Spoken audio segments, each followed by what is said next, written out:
normalmente a gente fala overnight, né? Que é a noite que passou de um dia para o outro. Mas a gente está falando aí de um over the weekend, né?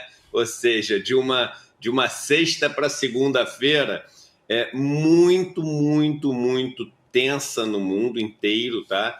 E eu vou até explicar para vocês aqui que estão nos assistindo por que mas eu não invisto em ação, isso não importa para mim, pô, isso aí está tão longe da minha realidade. Isso importa para todo mundo, porque o que está acontecendo é uma rearrumação geopolítica como há muito tempo a gente não vê. O que Trump propõe é uma rearrumação geopolítica da magnitude daquelas que a gente teve, por exemplo, no pós-guerra, tanto no pós-guerra da Primeira Guerra e da Segunda Guerra Mundial. Só que está usando outras armas para isso, e o que assusta o mundo inteiro é que parece que isso está vindo realmente da cabeça do Trump. Então você tem uma total imprevisibilidade sobre o que vai vir, né? E você não tem como esperar também aquela história de não, tá falando isso, mas no final vai valer o bom senso, né? Isso é para assustar, mas no final vai valer o bom senso. Quando você depende de só uma pessoa tão imprevisível como Trump, você não pode garantir isso. E o que aconteceu foi o seguinte: nessa manhã, a Bolsa do Japão, eu estou aqui na minha frente, o Nikkei, né, que é como se fosse o Ibovespa de lá, caiu quase 8%. Caiu quase 8%. A Bolsa de Hong Kong, que é uma bolsa que é muito referência também na Ásia, que é o Hang Seng Index, caiu 13,22%. Mais de 13%. Nesse momento, enquanto a gente fala, as bolsas da Europa estão negociando até melhor do que já negociaram, né, na manhã de hoje, na madrugada de Brasil, mas na manhã de lá. A bolsa da Inglaterra está caindo quase 4%, 3,8%. A bolsa da Alemanha está caindo 4,34%, mas ambas já caíram mais de 6% durante essa madrugada. Nos Estados Unidos, o futuro do índice americano, ele abre daqui a pouco, né? Ele ainda não abriu, mas ele está projetando nesse momento, isso vai mudando muito, tá? Projetando uma abertura com uma queda de 2%, mas ao longo também da madrugada, essa projeção já ficou abaixo de 4%. E lembrando que na sexta-feira ele caiu 6%. E aí tem várias coisas que a gente tem que trazer aqui, tá? E são coisas boas para a gente discutir rapidamente aqui. O primeiro é o seguinte, que vários países estão entrando, né, com reclamações formais na OMC, na Organização Mundial do Comércio. Porque se você pega, e eu até trouxe aqui os principais princípios da OMC, é o seguinte: a OMC tem como principal função promover o comércio internacional livre, justo e previsível entre os países. Então é o seguinte, acabou, né? Não tem isso. E aí o que aconteceu? Você está com China, você está com vários países entrando na OMC, falando, cara, não pode fazer isso. Não é assim que você pega, muda as tarifas para o mundo inteiro, sem negociar com ninguém, porque isso tem impacto na vida das pessoas, no emprego das pessoas, no planejamento dos países. Imagina, gente, que o país não é um bote que tu vira para a direita, para a esquerda, para frente, para trás, é um transatlântico, né? Todo país tem políticas de Estado e coisas que você planeja de acordo com aquilo que você considera como previsível. Por exemplo, as políticas de comércio entre um país e outro, que para mudar você precisa, enfim, acessar essas organizações multilaterais, etc. O Trump mudou tudo numa canetada. Isso muda completamente o futuro dos países. O primeiro-ministro do Japão veio hoje de manhã falar no parlamento o seguinte, ele não falou com essas palavras, ele falou assim, eu não sei o que vai acontecer. A gente não sabe se ele fez isso para negociar ou se ele fez isso realmente para mudar completamente a relação. E o Japão é um aliado histórico dos Estados Unidos. Só que aí se torna binário, porque se ele fez para negociar, essa queda dos mercados é a melhor oportunidade dos últimos anos das pessoas investirem no mercado. Se o cara não fez isso só para negociar, como o Trump fez questão de falar várias vezes no final de semana, que não, isso que está acontecendo é um remédio necessário, né? Está imitando até o Milley. E a gente brinca imitando o Milei. Eu já falei, o Milei é um laboratório. O Milei é um laboratório, como o Chile de Pinochet foi um laboratório para o neoliberalismo dos Estados Unidos de Thatcher. Não vamos. Mas a Argentina é muito menor que os Estados Unidos, não é laboratório. Existe sim esses laboratórios. Aconteceu ali no final da década de 70 para o neoliberalismo, e o Trump está usando esse laboratório também. E só que é o seguinte: se for a Vera, isso for de verdade, aí é o binário contrário. Aí não tem mais OMC. Esquece o OMC. Não tem o menor sentido. Como não tem ONU, não tem nada. Entendeu? E aí a queda do mercado pode ser muito maior do que a de agora. Na cabeça do Trump, muitos analistas falam o seguinte: se você for pegar desde o primeiro mandato de Trump até agora, mesmo com essa queda, o mercado está subindo 90% nos Estados Unidos. Só que é o seguinte, as ações, tudo isso, elas vão trocando de mão. Então, as pessoas hoje estão sofrendo uma coisa chamada efeito riqueza. A gente tem aqui no Brasil pouco o hábito de ter dinheiro, né, guardado em ações. O pessoal fala, porque no Brasil quase ninguém tinha, depois 500 mil, hoje tem mais de 1 milhão de gente, um monte de gente que tem dinheiro em ação por causa da XP, botou o pessoal para botar dinheiro, não sei o quê. A gente não tem nada comparado com o que o pessoal tem nos Estados Unidos, por exemplo. Tem um motivo também, né? Não é só o desconhecimento.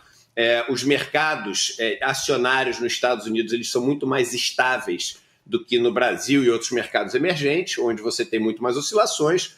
Mas, além disso, existe uma cultura de investir em ações. Nos Estados Unidos, o dinheiro da aposentadoria, o dinheiro da educação dos filhos, o dinheiro que as pessoas têm para um dia comprar uma casa, quase tudo isso é investido em ações. Tem até uma regra que se aprende na faculdade, no primeiro ano nos Estados Unidos, que você calcula qual o percentual que você deve ter em ações, simplificando o modelo de otimização de portfólio. Você faz o seguinte: 100 menos a sua idade é quanto você deve ter em ação. Então, se você tem 30 anos, 100 menos 30 dá 70. Você deveria ter 70% em ações. Só para vocês terem ideia como o americano investe em ação. Gente, quando o Trump faz isso, os Estados Unidos é o mercado que mais caiu esse ano, a bolsa de todas as economias desenvolvidas. A bolsa americana, em um ano, já está em território de queda, já perdeu tudo que tinha ganho, aquele montão que a gente fala, a bolsa americana não para de subir, etc., já perdeu tudo e já está caindo, fechou na sexta-feira caindo 2,5% nos últimos 12 meses. Primeiro impacto na popularidade de Trump. O americano está se sentindo mais pobre. Todo mundo, como é que a gente se acha rico ou pobre? A gente vê aquilo que a gente tem. E o que o americano tem caiu absurdamente nas últimas semanas e no último mês. A pessoa se sente mais pobre e atribui isso, ainda mais com o Trump se expondo tanto, ao Trump. Então é o seguinte, a popularidade de Trump já caiu, mas os números de 4 dias atrás já estão completamente defasados, porque esses últimos dias foram um caos. E esse fim de semana a gente teve um monte de passeata nos Estados Unidos. Foi ali, talvez, o começo de um movimento. Escrevam o que eu estou falando, eu gravei nas minhas redes sociais isso na sexta-feira. Só as próximas semanas vão dizer se isso é um soluço, ou seja, se foi um susto e o Trump vai começar a negociar e o mercado pode voltar a subir para caramba, ou se isso é uma mudança estrutural. E se for estrutural, é uma das maiores mudanças geopolíticas que, enfim, a história recente do mundo já viu. E aí isso pode ser muito pior do que esse pedacinho que a gente viu. O maior investidor americano, Warren Buffett, foi o único que, dos grandes, né, nos Estados Unidos, que pegou e liquidou, vendeu quase tudo que tinha, já há vários meses atrás, e ficou só com caixa dizendo o seguinte: vai dar ruim, eu quero ter dinheiro para quando der muito ruim, e muito ruim não é agora não, muito ruim é muito pior do que isso, eu quero poder comprar as coisas. Ele é o único dos grandes bilionários americanos que não está perdendo dinheiro, porque a turma toda que estava ali bajulando o Trump, o Jeff Bezos, o Zuckerberg, o cara da Tesla, o Elon Musk, essa turma toda está perdendo centenas de bilhões de dólares. O Calejon, o valor de mercado das empresas americanas caiu já mais de 6 trilhões de dólares. Sabe o que são 6 trilhões de dólares? São 3 anos de PIB. 3 anos de PIB do Brasil. Ou seja, o que a gente no Brasil produz durante 3 anos inteiros. Uau. E quem vota no Trump ainda é porque o americano inteiro investe em ação. Então não dá para dizer, quem vota no Trump que é de mercado. Porque no Brasil a gente faz muito essa associação, né? Quem vota na direita fica falando de bolsa, quem vota na esquerda nem se interessa por bolsa. Que também não é verdade no Brasil, mas nos Estados Unidos é zero verdade, tá? Mas realmente, né? Essas empresas muito poderosas financiaram ali a campanha do Trump, seja com dinheiro, seja com seus algoritmos e com a sua influência. Esses caras estão mega assustados. Não estão ainda externando a sua insatisfação porque morrem de medo do Trump, mas estão mega assustados. E o americano médio, existe sim um pouco mais alinhamento com o negócio de mercado e etc., da galera republicana que democrata. Então ele está queimando ainda mais o filme com a turma que, em tese, vota nele. E ele prometeu que a turma ia ganhar muito dinheiro na bolsa, em tudo antes. Tem até memes que a galera estava fazendo com discursos dele. O ponto é, se isso continuar, e a gente vai saber isso nos próximos dias, nas próximas semanas, eu estou aqui copiando o discurso do primeiro-ministro do Japão, não dá para saber o que vai sair da cabeça de uma pessoa, da cabeça de uma instituição. Você tem como planejar, pensar, olhar para trás, ver o que já decidiu. Agora, de uma pessoa, não tem como saber. Se o Trump resolver, dobrar, triplicar a aposta nisso, isso pode ser a ruína da popularidade do Trump de uma maneira muito rápida. E aí, o que acontece daí? Não dá para saber. E toda vez que você tem muita incerteza, assim, as coisas ficam meio caóticas. O Bitcoin, por exemplo, na sexta, ele subiu, né? Ele segurou super bem. Por quê? Porque o pessoal forçou... Tem 2 motivos. Um, o pessoal forçou muito a barra daquela de...